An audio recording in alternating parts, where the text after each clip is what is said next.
හෙළ ළමයි කොහොමද? ඔයාලා හැමෝම හොඳින් ඉන්නා නේද? මම නම් ගොඩාක් හොඳින්. ඔන්න ඉතින් ඊයේ දාපු බිරියානි එකේ රෙසිපි එක අරන් ආවා මම. ඔයාලා කැමතියි කියවනේ මේ රෙසිපි එක දැනගන්න. ඉතින් ඔන්න අද අරන් ආවා ඒකේ රෙසිපි එක. එහෙනම් බලන්නකෝ මම මේක අද හදන්නේ කොහොමද කියලා. ඉතින් ආට මං කියන්න ඕනේ මේක මං මගේ ගෙදර තිබ්බ බඩු දාලා හැදුවේ. හැබැයි ඉතින් මට මේ බිරියානි එකක් හදන්න අවශ්‍ය දේවල් තිබ්බ නිසා මං ඒ දේවල් දාලා හැදුවා. හැබැයි එහෙම නෑ කියලා ප්‍රශ්නයක් කරගන්න එපා. ඔයාට තියෙන දේවල් දාලා මේ බිරියානි එක හදාගන්න පුළුවන්. ඉතින් අපි බලමු මේක හදන්නේ කොහොමද කියලා. මුලින්ම බෝල් එකක් මේ විදිහට ලිපේ තියන්න. මම නම් රයිස් කුකර් එක තිබ්බේ. ඔයාට රයිස් කුකර් එකේම මේක හදන්නත් පුළුවන්. පස්සේ ඒකට මේ විදිහට තෙල් ටිකක් එකතු කරලා ස්ටානිස් එකක්, බේ ලීව්ස්, එතකොට කුරුඳු පොතු එන සල් කරල් 5ක්, කරාබ නැටි 2ක් එකතු කරන්න. ස්ටානිස් සහ බේ ලීව්ස් නැත්තම් ඒක ගැන ලොකුවට හිතන්න එපා. ඒ දෙක වෙනුවට තව චුට්ටක් වැඩිපුර එන සල් සහ කුරුඳු පොතු එකතු කරන්න. පස්සේ ඔයාලට පුළුවන් මේකට කරපිංචායි පළපුවම් මිරිස් කරල් 3ක් විතර එකතු කරන්න. ඒ එකතු කරලා හීන් වෙන්න කපපු රටලොණු ගෙඩි එකමාරක් මේ විදිහට එකතු කරන්න. ස්ටානිස්, බේලිස් වගේ දේවල් ලංකාවේ කිල් සුපර් වල හරිම අඩු මුදලකට ගන්න තියෙනවා. ඔයා කැමති නම් ඔයාට පුළුවන් එහෙම අරගන්න. මම ඔයාලට පෙන්නන්නම් මම අද පාවිච්චි කරපු බිරියානි මසාලා එක. මේ තියෙන්නේ විජේ ප්‍රොඩක්ට් එකේම බිරියානි මසාලා එකක්. ඉතින් ආයෙ ඒක අරගත්තොත් ඔයාට ඒක ඇතුලේ තියලා මේ වගේ ෆ්‍රී පැකට් එකක් හම්බෙනවා. ඒකේ තියෙනවා ස්ටානිස්, බේලිස්, එතකොට සැෆ්‍රන්, කුරුඳු පොතු වෙන සාලේ සියලු දේ. ඉතින් ඔයා කැමති නම් ඔයාට පැකට් එක යූස් කරන්න පුළුවන්. කැමති නම් ඒක පාවිච්චි කරන්න. පස්සේ ඔන්න ටෙම්පරාදු වුණාට පස්සේ මම කොටු කපාගත්ත ලොකු තක්කාලි ගෙඩියක් එකතු කරා. ඊට පස්සේ මම 3-5 කුඩු මේ තේ හැන්දයි, බිරියානි මසාලා මේස හැන්දක් සහ මිරිස් කුඩු මේස හැන්දයි ගෙදර තිබ්බ නිසා මම කොත්තමල්ලි කුඩු එකතු කරා. කොත්තමල්ලි කුඩු නැත්තම් ඔයාට පුළුවන් කොත්තමල්ලි මේස හැන්දක් විතර තලලා මේකට එකතු කරන්න. පස්සේ ඔයාට තියෙන්නේ මේ විදිහට මේ මිශ්‍රණය මෙහෙම ටෙම්පරාදු කරන්න. ඊට පස්සේ තමයි මම ඉඟුරු සුදු ලුණු පේස්ට් එක මේකට එකතු කරන්නේ. ඒක පස්සේ එකතු කරන්න හේතුව තමයි මොකද මුලින්ම මේක දැම්මොත් ඒක අර බැදිලා අමුතු රහක් එන්න ගන්නවා. ඔයා කැමති නම් ඔයාට පුළුවන් මුලින් මේක එකතු කරන්න. හැබැයි මම එහෙම එකතු කරේ නෑ. පස්සේ ඔයාට තියෙන්නේ මේකට මී කිරි මේස හැඳි දෙකක් විතර එකතු කරන්න.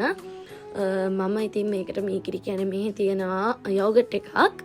ඒක තනිකරම මීකිරි වගේ. ඉතින් ඒක තමයි මම එකතු කරේ. අද මම අරන් දෙන්නේ කටු රහිත මස්. ඉතින් මේ විදිහට මස් ග්‍රෑම් 500 මම කෑලි කපලා මගේ පේස්ට් එකට දාලා මේ විදිහට පොඩ්ඩක් කලවම් කරනවා. දැන් ඔයාලට පේනවා ඇති මේක කලවම් වුණාට පස්සේ පේනවා. ඔන්න ඊට පස්සේ මම කරන්නේ මේකට අතිපදමට අපේ රසායන ලුණු එකතු කරන එක. ලුණු එකතු කරගත්තයින් පස්සේ මේක චුට්ටක් මෙහෙම කලවම් කරලා විනාඩි 10ක් විතර මම මස් එකේ වතුරෙම මස් එකේ වෙන්න චුට්ටක් තියෙනවා. මොකද හැමදාම කියනවා වගේ කුකුල් මස් වල ටිකක් වතුර නන ගතිය වැඩි. ඊට පස්සේ මම කරන්නේ මේ විදිහට වතුර කෝප්ප භාගයක් විතර මස් එකට එකතු කරලා ඔයා කලින් හොදලා තියාගන්න හාල් ටික. ඉතින් හොදලා ගත්ත හාල් ටික මේ විදිහට මම මස් එකට ඒ කියන්නේ අපි හදපු පේස්ට් එකට එකතු කරලා මේ විදිහට කලවම් කරන්න තමයි තියෙන්නේ. ඔන්න ඉතින් කලවම් කරගත්තයින් පස්සේ ඔයාට තියෙන හාල් වලට වතුර තියෙන ප්‍රමාණයට මේකට වතුර එකතු කරන්න. මම සාමාන්‍යයෙන් බාස්මති හාල ඔයා ගන්න පුළුවන් ප්‍රමාණයට තමයි වතුර තියන්නේ. කියන්නේ මගේ ඇඟිලි පුරකක් වගේ වෙන්න වතුර තියලා මම අද හාල් ග්‍රෑම් 500ක් අරගත්තා. ඉතින් ওই විදිහට ඔයාට තියෙන මේක කලවම් කරලා වතුර ප්‍රමාණය බලලා මේකේ රස පොඩ්ඩක් බලන්න ලුණු මදි වගේ කියලා හිතෙනවා නම් ඔයාට පුළුවන් මේ වෙලාවේ ලුණු ටිකකුත් එකතු කරන්න. පස්සේ තියෙන්නේ වහලා උයා ගන්න තමයි. අද මං කියවනේ මම මේක ගෑස් එකේ යන්නේ කියලා මං තව ටිප් එකක් ඔයාට කියනනම් ගෑස් එකේ බත්තු යද්දී මුලින්ම ගින්දර ටිකක් වැඩියෙන් තියලා වතුර එක උතරද්දී ඔයාට පුළුවන් ගින්දර අඩුවෙන්ම තියාගෙන බත් එක උයා ගන්න.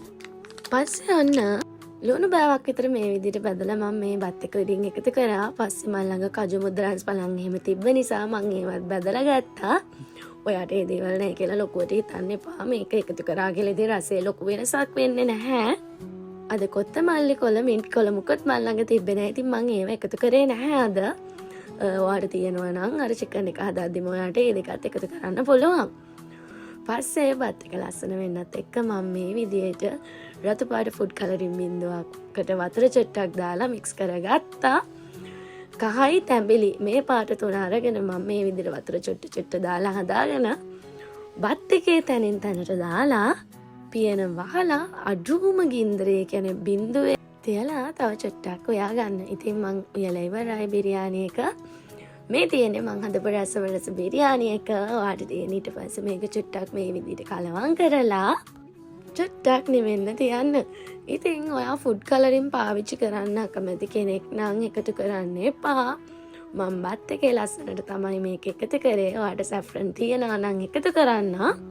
හැබැයි නැත්තම් ඒත් ප්‍රශ්නයක් කරගන්න එපා. ඔන්න ඔයාට බිරියානි මසාලා නැත්තම් තව ඔයාට ඒ වෙනුවට කහ කුඩු ටිකකුයි තව ඔයා හදපු 3-5 තියෙනවා නම් 3-5 කුඩුයි විතරක් එකතු කරලා මේ බිරියානි එක හදන්න පුළුවන්. ඔයාට චිකන් වෙනුවට ලෑම් වගේ දෙයක් එකතු කරනවා නම් එහෙම මේක හදන්නත් පුළුවන්.